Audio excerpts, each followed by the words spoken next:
morning I drove away, I had exactly 3 boxes in the back of my Honda and $47 in my checking account. I know it was 47 because I checked twice at the gas station 2 blocks from the house. I needed to make sure I could afford the tank of gas and still have something left over. I could.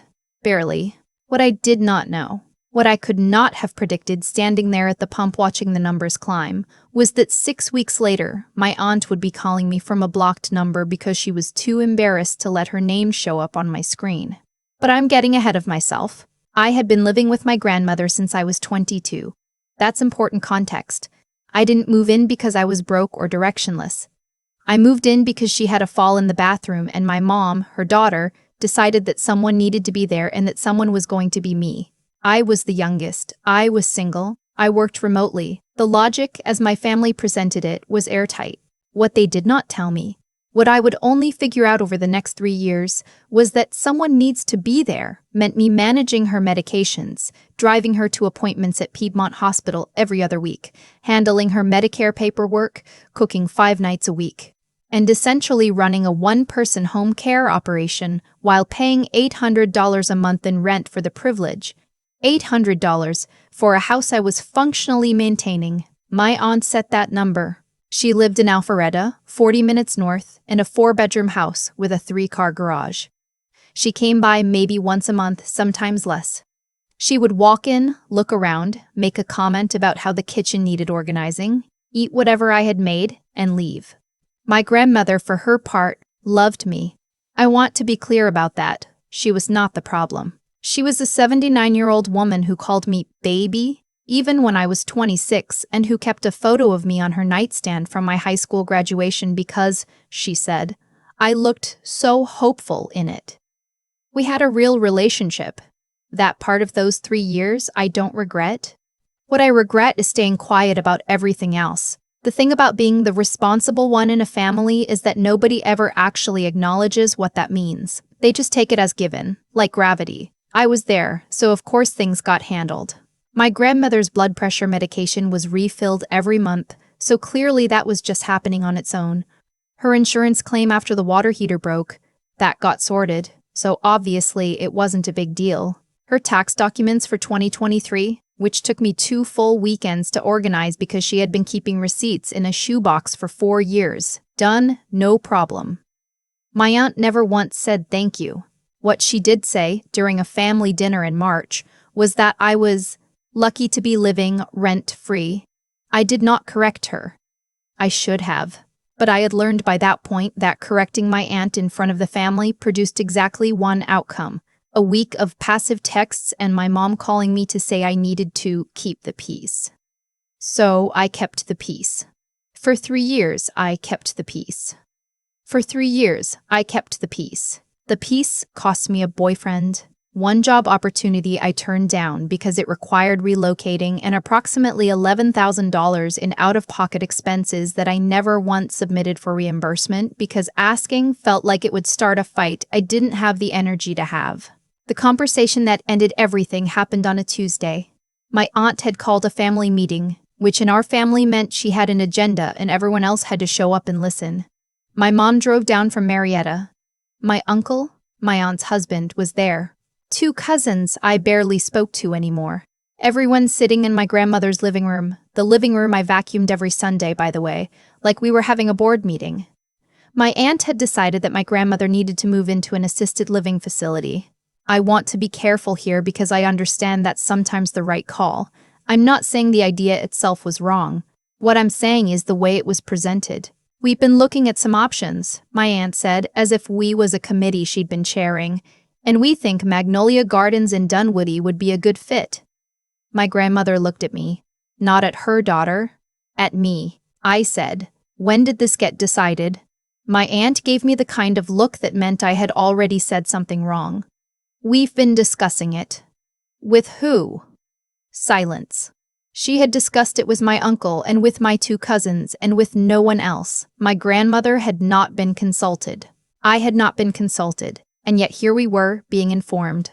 I asked about the cost. Magnolia Gardens, I happened to know, ran about $4,800 a month for a basic private room.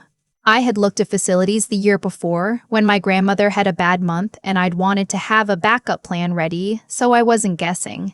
My aunt waved her hand. We'll sort out the finances. With what finances? Another look. Grandma has some savings. My grandmother had $60,000 in a savings account. I knew this because I helped her with her banking. $60,000 would last 12 months at Magnolia Gardens. 13 if they didn't raise rates, which they would. And after that, I asked. My aunt told me I was being negative. My mom touched my arm in that way she has, like she's trying to press a button that will make me stop talking. I looked at my grandmother. She was very still. She had the expression she got when she didn't want anyone to see that something was upsetting her, a kind of careful, arranged calm that I had learned to read over 3 years of being the only one in the house with her. I said quietly, "Do you want to go?" My aunt said, "That's not. I'm asking Grandma." The room went very quiet. My grandmother said, "I don't know, baby. They think it's best." I nodded. I didn't say anything else for the rest of the meeting. When everyone left, I helped my grandmother to bed, made sure she had her evening medication, and sat in my car in the driveway for 20 minutes. Then I went inside and started looking for apartments. I found a place in Decatur. 1 bedroom, ground floor, in-unit laundry, $1,150 a month. It was more than I'd been paying, but it was mine. I signed the lease 3 weeks after that family meeting and didn't tell anyone until I gave my grandmother 30 days' notice. My grandmother cried a little. Not out of anger, she understood. She held my hand and said, "You've been so good to me." I told her she could call me anytime. I meant it. My aunt's reaction was different. She called me within an hour of my grandmother telling her.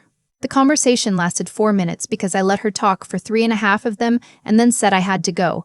She said I was abandoning the family. She said I was selfish. She said she had always known I was only in this for myself, which was a sentence so detached from reality that I genuinely did not know how to respond to it, so I didn't.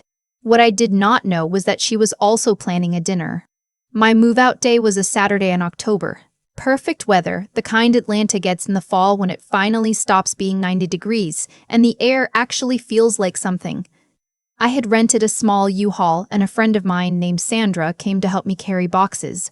When we pulled up, there were cars I didn't recognize in the driveway and on the street. I thought for a moment that something had happened, an emergency. I got out of the truck and walked toward the front door, and that's when I saw the backyard. String lights, a folding table with a tablecloth, my aunt's famous potato salad in the big ceramic bowl she only brought out for occasions, my 2 cousins with drinks in their hands, my uncle at the grill, my mom standing near the back fence with her arms crossed in a way that meant she knew this was wrong but wasn't going to say so, and a banner, printed, not handwritten, white background, black letters, "Finally free.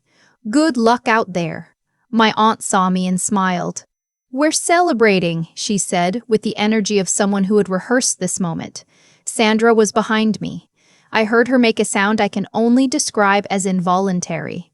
My cousin, the older one, the one who posted inspiration quotes on Instagram and sent me a prayer hands emoji every Christmas, raised his cup in my direction.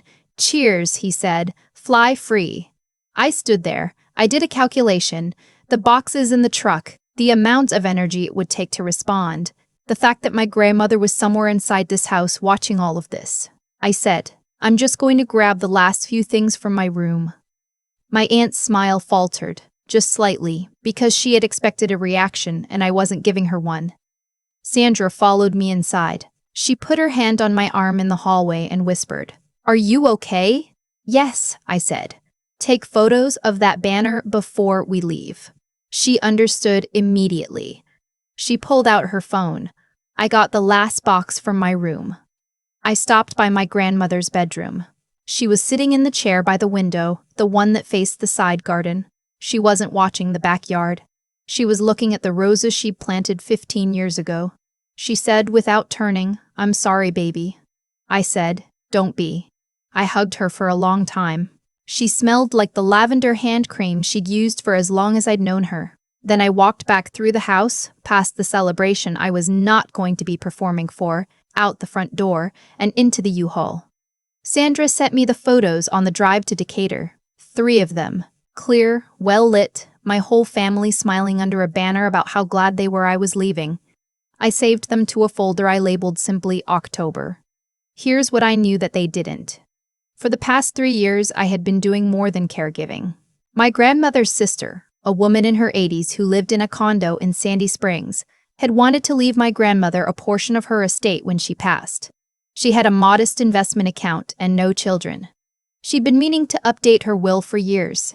I had been the one, during a visit 18 months earlier, who sat with her at her kitchen table and helped her find an estate attorney and actually schedule the appointment. I did that because I loved my grandmother. Not for any other reason. But it meant I knew when the family had their living room meeting that my grandmother was likely to receive a meaningful inheritance at some point in the near future, enough to change the math on assisted living considerably. I had never mentioned this to my aunt. I had never mentioned it to anyone actually because it wasn't my news to share. My grandmother's sister was still alive, still sharp, still making her own decisions. I just knew. I also knew something about my aunt's business. She ran a small event planning company. She had been doing it for about 6 years, and it was genuinely successful. Corporate retreats, engagement parties, that kind of thing. What made it run, beneath the surface, was an absolutely chaotic backend. Vendor contracts in 3 different folders across 2 different platforms. Invoices she paid manually by checking a spreadsheet that she updated inconsistently. A client deposit system that I had quietly helped her restructure 18 months earlier over 2 weekends because she'd mentioned offhandedly that she was worried about cash flow and I had offered to take a look. After that, her deposits were tracked properly. Her vendor payment schedule made sense, and she stopped double booking subcontractors. She had said, "You're a lifesaver." And then we had not spoken about it again. She had not paid me for that work. She also had not thought at any point to wonder what would happen to that system if the person who built it was no longer speaking to her. The answer is, nothing happened to the system. It kept running. She just didn't have anyone to call when something broke. Things break. The first sign was a text from my mom, 3 weeks after I moved out. "Your aunt is having some issues with her business stuff.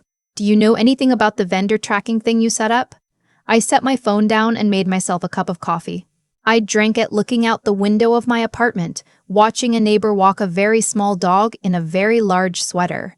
Then I picked up my phone and typed, "I'm not really sure what she's referring to. Hope she figures it out." I put the phone back down.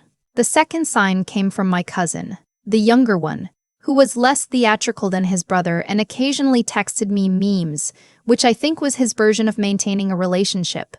He sent me a voice memo, which was unusual. He said, just matter-of-factly, "Hey, so mom's kind of losing it over this contract thing. I don't know if you guys are talking or whatever, but yeah. Anyway, the contracts thing, as I would later piece together, was that my aunt had double-scheduled 2 vendors for a corporate event in November. Exactly the kind of error the system I built was designed to prevent, without someone managing it actively. Checking flags, updating the shared tracker, catching overlaps, it had drifted back to chaos. The event was a significant client. I won't say who, because I don't know who reads these things, but it was the kind of client that, if you handle them well, sends referrals. If you handle them badly, they post reviews. They posted a review. My phone lit up for the first time on a Wednesday morning in late November. I was in the middle of a work call, so I sent it to voicemail. My aunt, calling from her own number. Whatever confidence she'd had at that banner party, she was willing to put her name on this one. Her message said she wanted to clear the air and that she felt like things had gotten complicated and she just wanted to reconnect. I let it sit for 3 days. Then my mom called. My mom said she thought I should extend an olive branch because that's just who you are. I said I wasn't sure that was still true.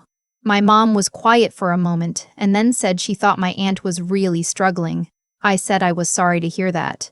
That was the end of the call. The next call was from my aunt on a Sunday afternoon, and this one was longer. Her voice was different, less composed.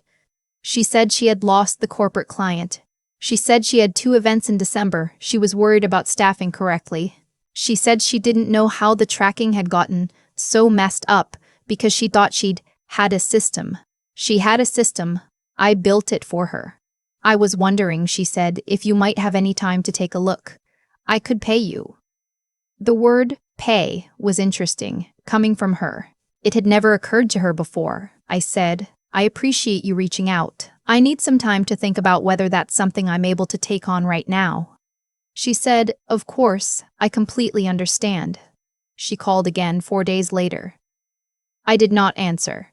The hardest part of all of this was not the banner. The banner was bad, but it was a moment. I walked through it. I got in the truck. It ended.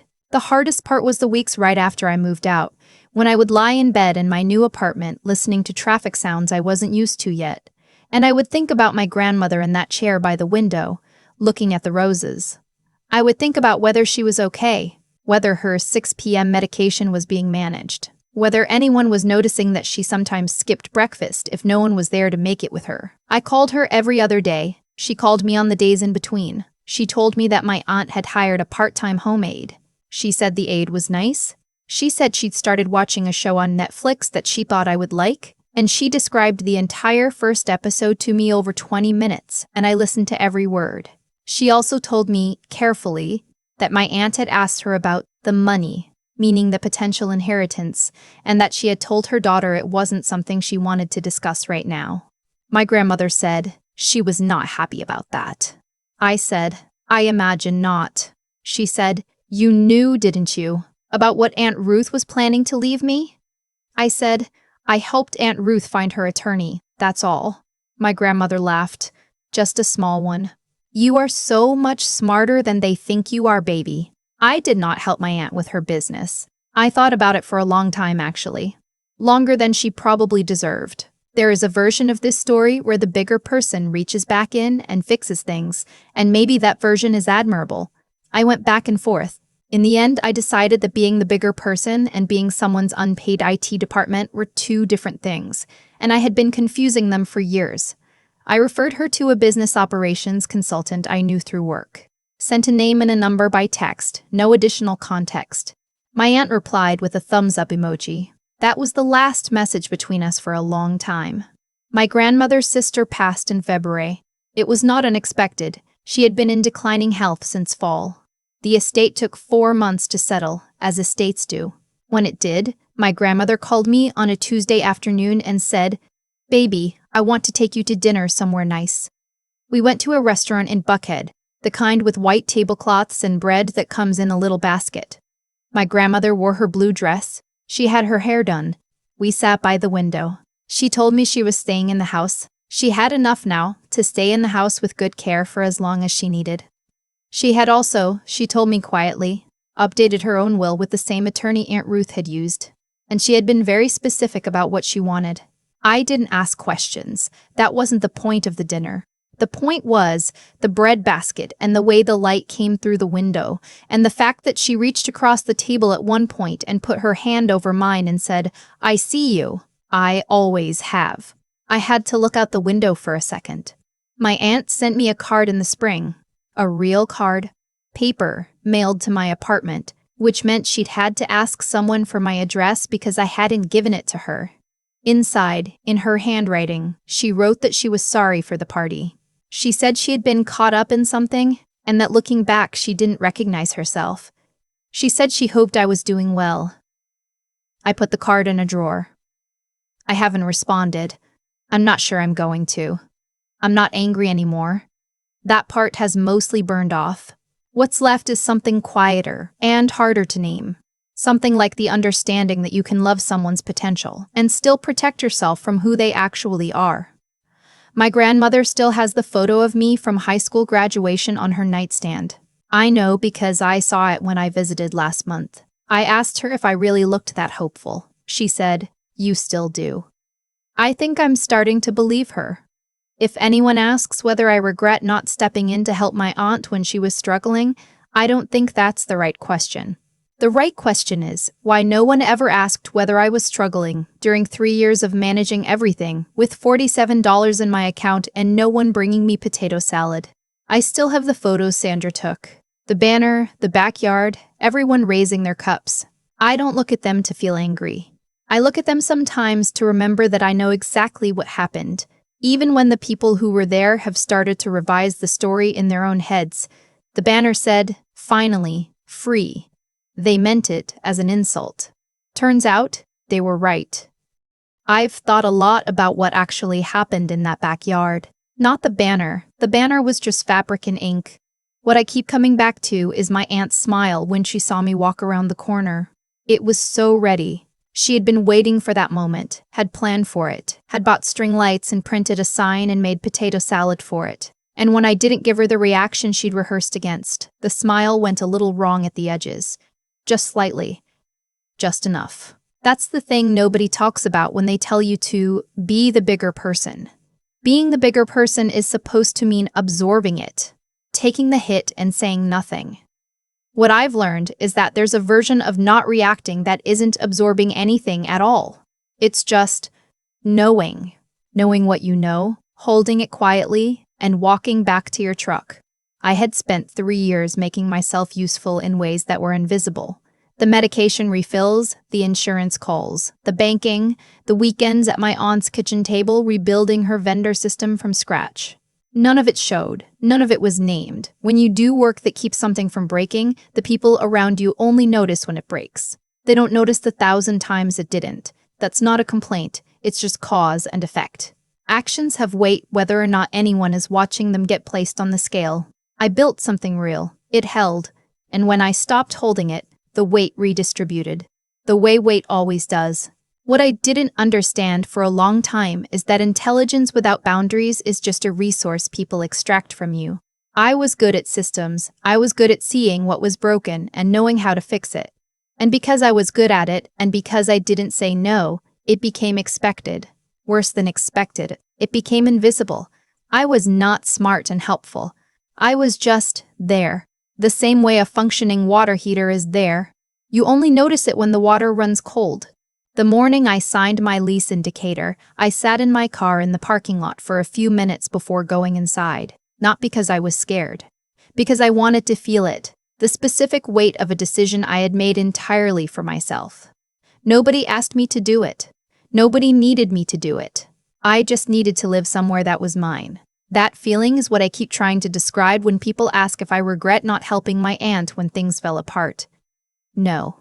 What I regret is the $11,000 and the job offer I turned down and the boyfriend I let drift away because I was always too tired, always managing something that wasn't mine to manage. I don't regret the Decatur apartment. I don't regret the $47 I had when I left because I knew, standing at that gas pump, that I had earned every cent of it, honestly. My grandmother told me once, at dinner, "I see you, I always have." I've turned that sentence over 100 times since. Being seen is not the same as being celebrated. Sometimes the quietest form of respect is someone simply paying attention over a long period of time and not looking away. That's what she gave me. That's what I'm trying to give myself now. The banner said, "Finally, free." They meant it as a send-off.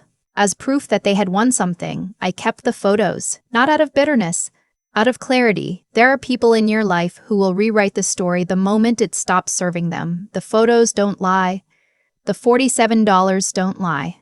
The $47 don't lie. The blocked number calling from a 404 area code on a Wednesday morning doesn't lie. What's true stays true. That's not justice in any grand sense. It's just math. You subtract the person who was holding things together, and you find out what was actually being held.